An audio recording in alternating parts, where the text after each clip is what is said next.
So we want to resolve this, we want to simplify this problem without using a calculator. We have 9 over 4 all raised to the power of 9 over 4. So let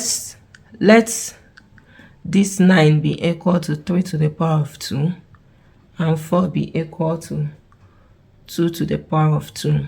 So from here we then be having 3 to the power of 2 all over 2 to the power of 2, all raised to the power of 9 over 4.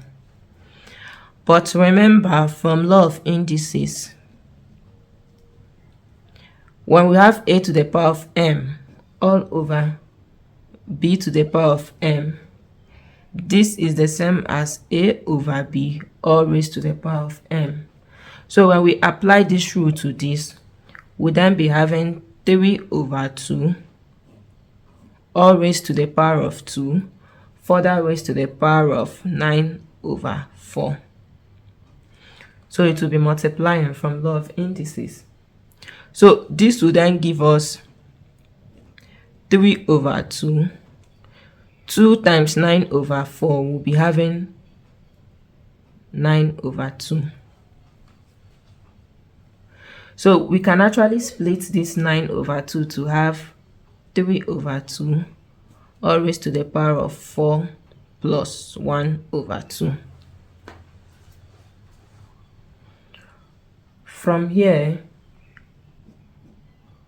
from law of indices, when a power is adding, we can split it into 2 to have 3 over 2 all raised to the power of 4 times 3 over 2 all raised to the power of 1 over 2.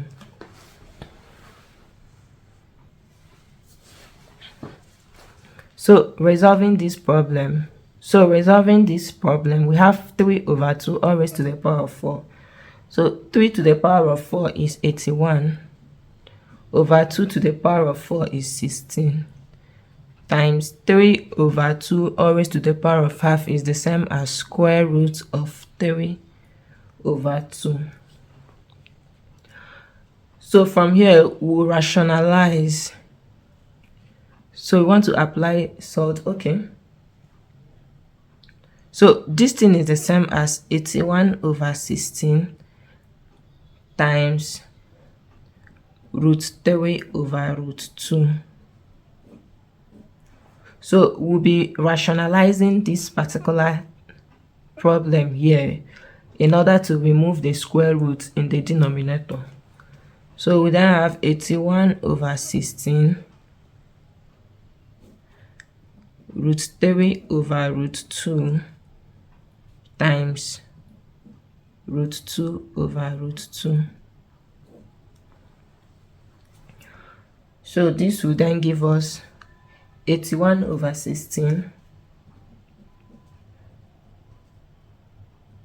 times root 3 times root 2 is root 6 all over root 2 times root 2 is root 4. That's square root of 4, which is 2. So we have 81 over 16 times root 6 over 2. So let's multiply 81 times root 6. We then have 81 root 6 all over 16 times 2. 16 times 2, which is equal to 81 root 6 all over 32. So this is our final answer, 81 root 6 all over 32.